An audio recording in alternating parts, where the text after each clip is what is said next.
Mr. Lazy lives in Sleepyland, which is a very lazy-looking and sleepy-like place.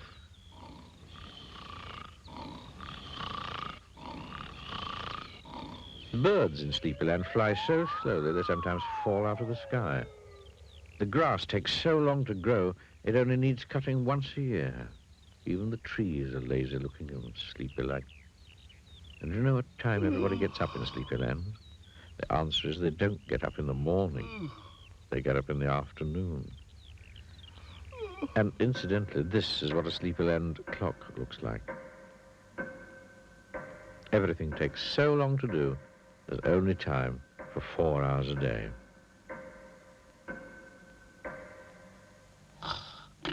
Anyway, this story starts with Mr. Lazy being fast asleep in bed. In Sleepyland, they call that being slow asleep. He spends rather a lot of time in bed. It's his favorite place to be. He opened his eyes, yawned again, went back to sleep.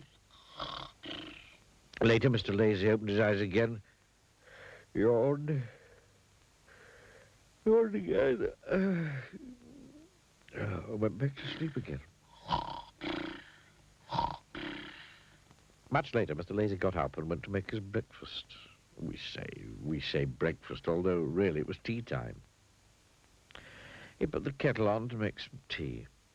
Kettles take 2 hours to boil in Sleepyland. Then he toasted a slice of bread. Bread takes 3 hours to go brown in Sleepyland. Toast never gets burnt there. While he was waiting for his kettle to boil and his bread to toast, Mr. Lazy went into the garden of Yawn Cottage, which is where he lived. Sat down on a chair, and you can probably guess what happened next. That's right. He yawned. He yawned again. I went to sleep. Suddenly, he woke with a jump, which is something that doesn't happen very often to Mr. Lazy. And the reason he woke with a jump was because of the noise. Wake up, was the noise. Wake up, wake up, wake up. There were 2 men standing in front of him. I'm Mr. Busy, said one of the men. And I'm Mr. Bustle, said the other. Come along now, said Mr. Bustle busily. We can't have you sleeping all day, added Mr. Busy, bustling Mr. Lazy to his feet. Who are you? Who are you? We're Bustle and Busy. Oh. Come along now, haven't got all day. But, no time for buts, said Mr. Busy. Or ifs, added Mr. Bustle. There's the wood to chop and the beds to make and the floors to clean and the coal to get and the windows to polish and the plates to wash and the furniture to dust and the grass to cut and the hedges to clip and the food to cook. And the clothes to mend, added Mr. Busy. Oh, dear, groaned Mr. Lazy in a daze. The wood to clean and the beds to get and the floors to cut and the coal to cook and the windows to make and the plates to mend and the furniture to chop and the grass to wash and the hedges to dust and the clothes to clip. He'd got it all completely wrong. He was in such a daze. Then Bustle and Busy set Mr. Lazy to work. Chopping and making and cleaning and getting and polishing and washing and dusting and cutting and clipping and cooking and mending. Not to mention all the fetching and carrying. Poor Mr. Lazy. Now, they said, when he'd finished, it's time for a walk. And off they set on the longest walk Mr. Lazy had ever been on.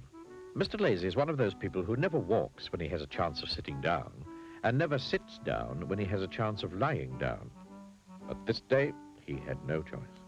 They made him walk for miles and miles and miles, until he felt that his legs must be worn right down to his body. Poor Mr. Lazy.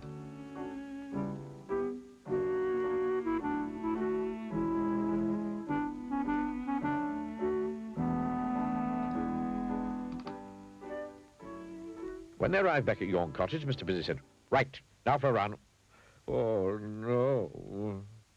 When I blow this whistle, said Mr. Bustle, producing whistle, you've got to start running, as fast as you can, added Busy. Mr. Lazy groaned a deep groan and closed his eyes. Mr. Bustle put the whistle to his lips. Went the whistle. Mr. Lazy, poor Mr. Lazy, started to run, but his legs weren't getting him anywhere.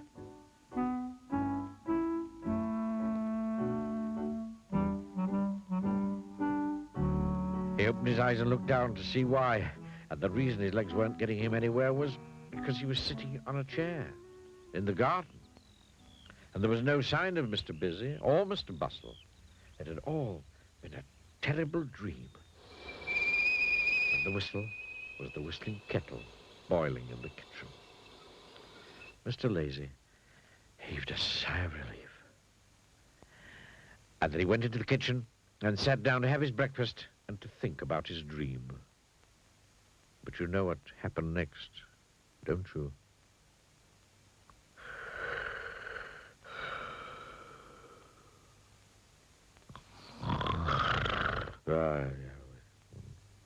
Wake up, Mr. Lazy. Wake up, wake up, wake up.